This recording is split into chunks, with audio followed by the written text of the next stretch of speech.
¿Qué elementos se considera esenciales que debe tener una buena historia de terror? 5 minutos para esto. Vean, mira. El terror ha vivido varias etapas a lo largo de la historia. Esto lo teoricé yo hace muchos años. Lo teoricé precisamente, lo empecé a teorizar a raíz de Pesadilla en la calle del infierno o en Elm Street, Nightmare on Elm Street, y de los libros de sangre de Clive Barker. Las historias de horror solían tener las siguientes características. Tienes una situación normal, hay un elemento terrorífico que altera la normalidad, que pervierte la normalidad, que te hace tener un miedo que no tenías antes, y finalmente hay una reacción de tipo heroico que hace que se restablezca la normalidad aunque haya víctimas. Ejemplos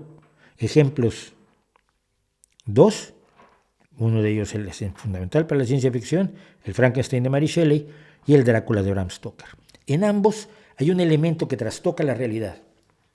Y eso que trastoca la realidad, eso que no corresponde a esa normalidad a la que estamos habituados, nos obliga a restablecer la normalidad y nos provoca un enorme miedo, la incertidumbre de lo que puede ocurrir y sobre todo la incertidumbre de morir o tener un destino incluso peor que la muerte en el caso de Drácula si te conviertes en vampiro.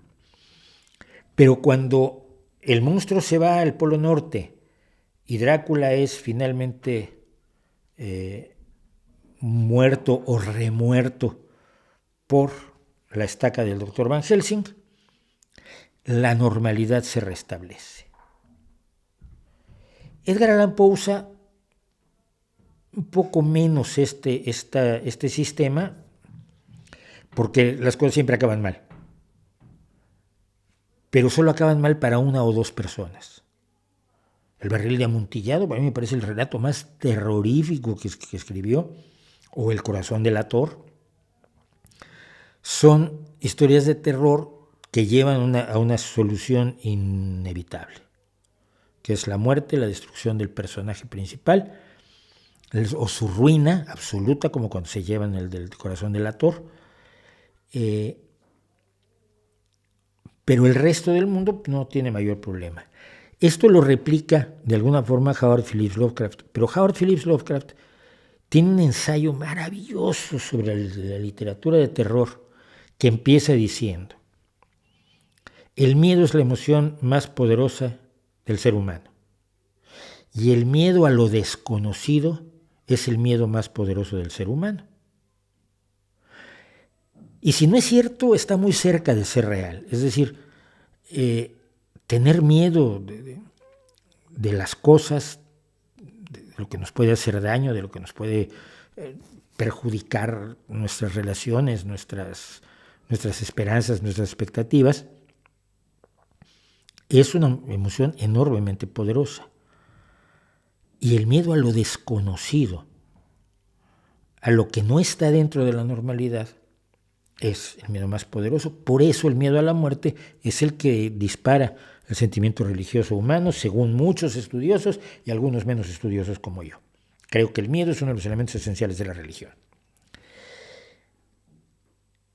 Pero a partir de Wes Craven y de Clive Barker ocurre algo muy peculiar. El monstruo ya no está fuera. El elemento que trastoca la realidad está dentro. Entonces no puedes volver a la normalidad, porque el monstruo eres tú.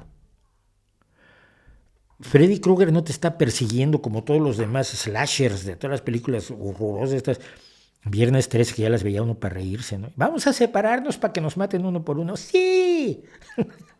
Decías tú, ¿en serio lo van a volver a hacer? Sí, lo volvían a hacer en la siguiente película. En todas las películas de slashers estaban afuera atacándote, así fuera con una maravillosa actuación como la de Jamie Lee Curtis en Halloween. Pero de Freddy no puedes huir, porque Freddy está dentro de ti. Cuando lo desconocido está dentro de ti y parte de ti o todo tú eres el monstruo, yo creo que tienes la mejor historia de terror.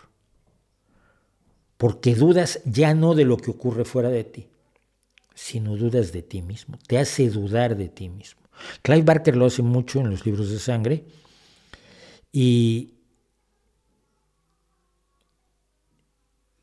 creo que sería hoy en día la mejor manera de aproximarse al terror, cuando el monstruo es uno mismo o alguien muy, muy cercano. Hay un gran libro de Frederick Brown de pequeños cuentos que se llama Pesadillas y Gisenstacks, y las pequeñas pesadillas de terror que tiene Fred Brown van mucho por ese lado. Creo yo.